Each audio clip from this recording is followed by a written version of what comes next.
Talaga namang nakakawindang ang Kim Pao.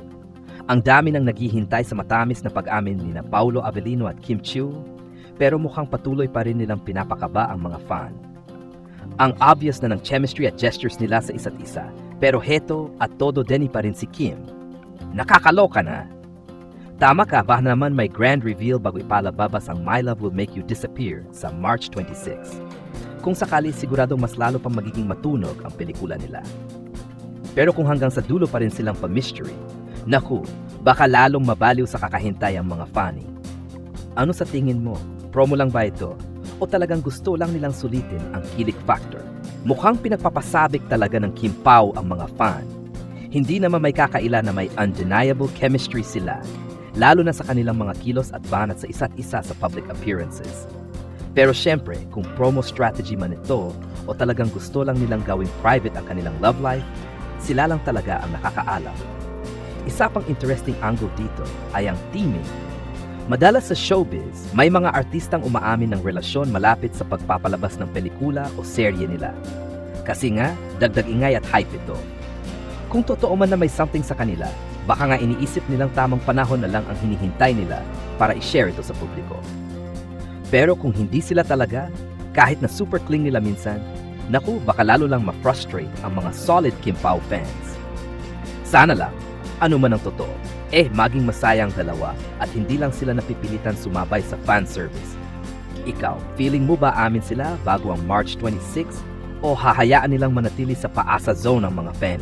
Kung may idadagdag pa sa balitang ito, siguro mas magiging exciting kung may insider scoop tungkol sa real score ni na Kim at Paolo. Halimbawa, paano nga ba sila sa likod ng camera? Kinikilig din ba ang mga kasamahan nila sa set ng My Love Will Make You Disappear sa kanilang off-cam moments? May mga sweet gestures ba si Paolo kay Kim na hindi nakikita ng publiko?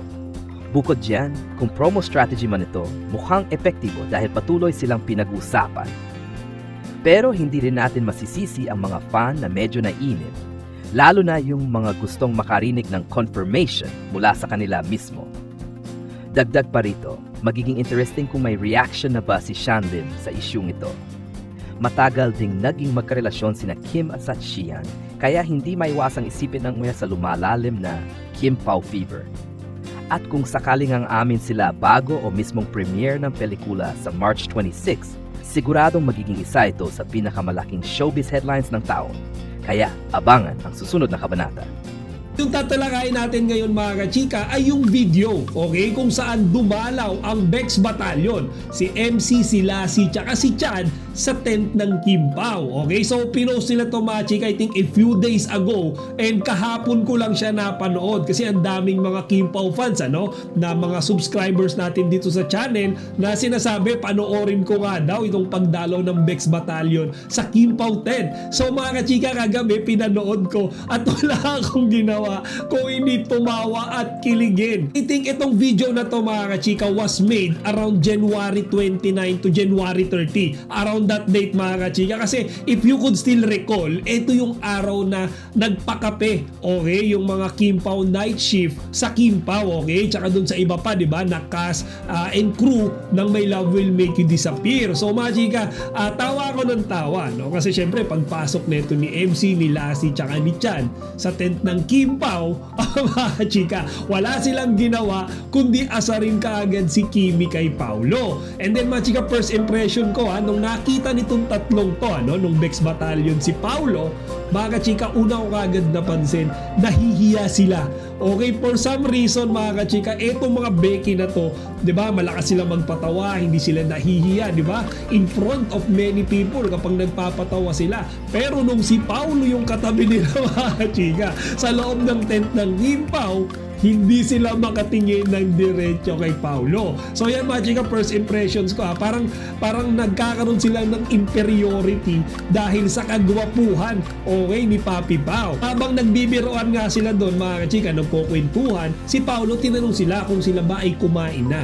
And then itong mga Bex Battalion naman mga chika, kilig na kilig. Okay, so buti pa daw si Paolo inaalok silang kumain. Nandun, sabi nga ni Kimi tsaka ni Pao mga chika, nagpalit yun daw sila that day. Siguro para sa lahat yun mga kachika, no? Parang farewell food na nila. Dahil if I still remember correctly, ito na siguro yung patapos na di ba? Yung shooting ng movie na ginagawa nila. Or siguro last day na yata ito mga chika, hindi ko lang masyadong matandaan. So, ayun nga mga chika, and then si Kimi, binigyan din sila ng tikoy. Alam naman natin na si Kimi is Chinese, so yung mga panahong yan mga kachika, Chinese New Year event pa. Kaya namimigay siguro si Kimi ng mga tikoy sa mga friends niya. And then aside dyan mga chika, no, binigyan din sila ni Kimi ng napakadaming snacks. Okay, tag-iisa pa sila mga kachika.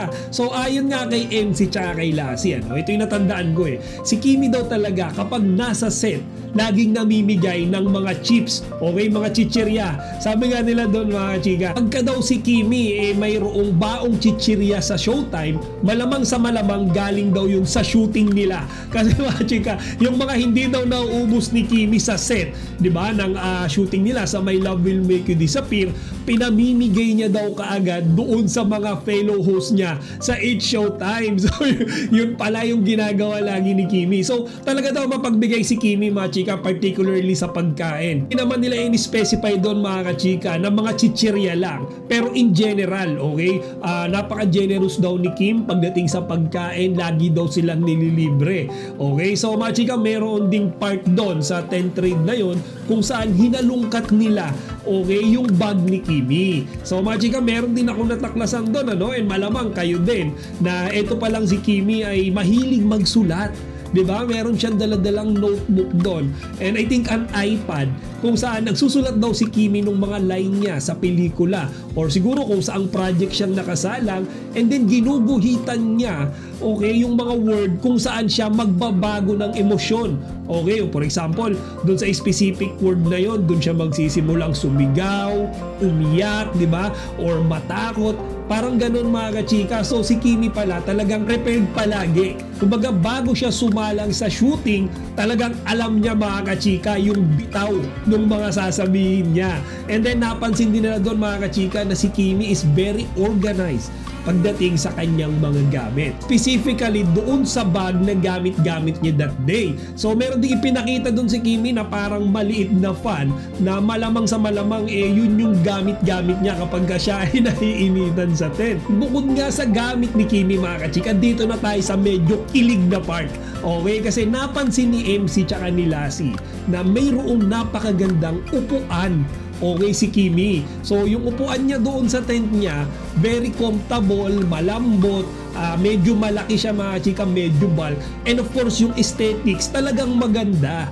Okay, so buong pusong ipinagmalaki ni Kimi na yun daw ay iniregalo or ibinigay sa kanya ni Papi Paulo. Okay, so linlang days pa yun yung upuan na yun. So until now, di ba? Baga, movie na ng My Love Will Make You Disappear yan mga kachika. So more than a year na, okay, yung nakakalipas, and yun pa rin yung gamit-gamit ni Kimi.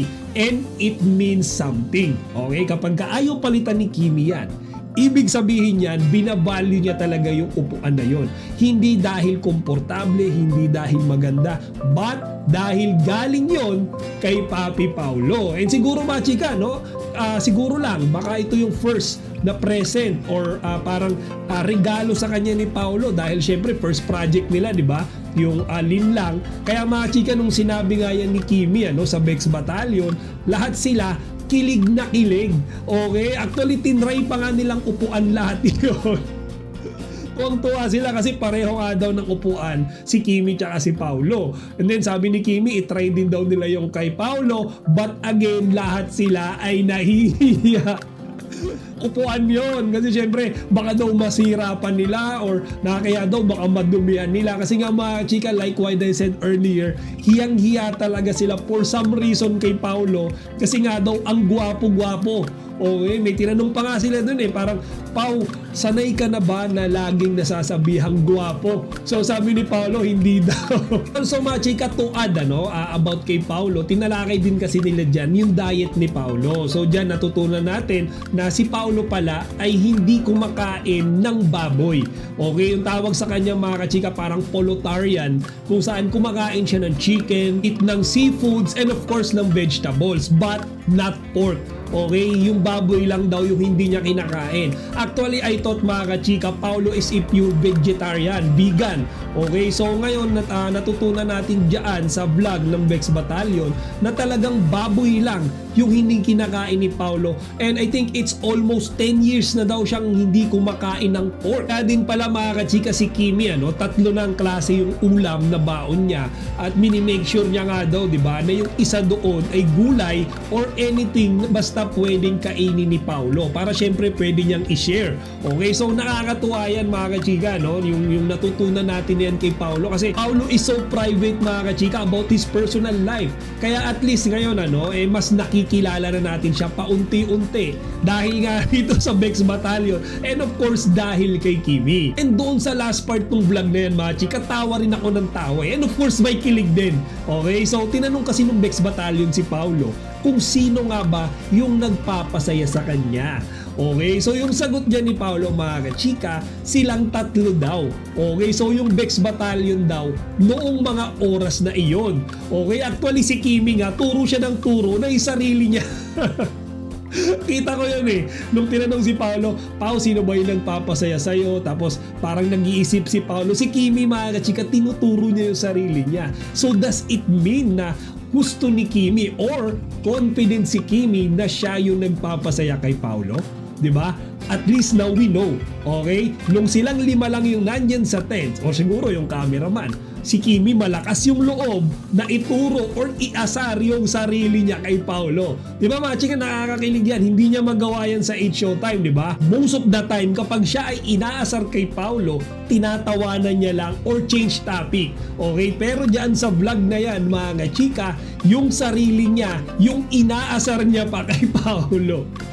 So that's it lang muna mga kachika, So tawa ako ng tawa. Napakagandang content yan, okay? And dun sa mga subscriber natin na nagsabi sa aking panoorin yan, thank you very much po. Sobrang na-enjoy ko. And at least natalakay din natin, nabigyan ko ng mga comments, opinions, etong ginawang vlog ng Bex Battalion.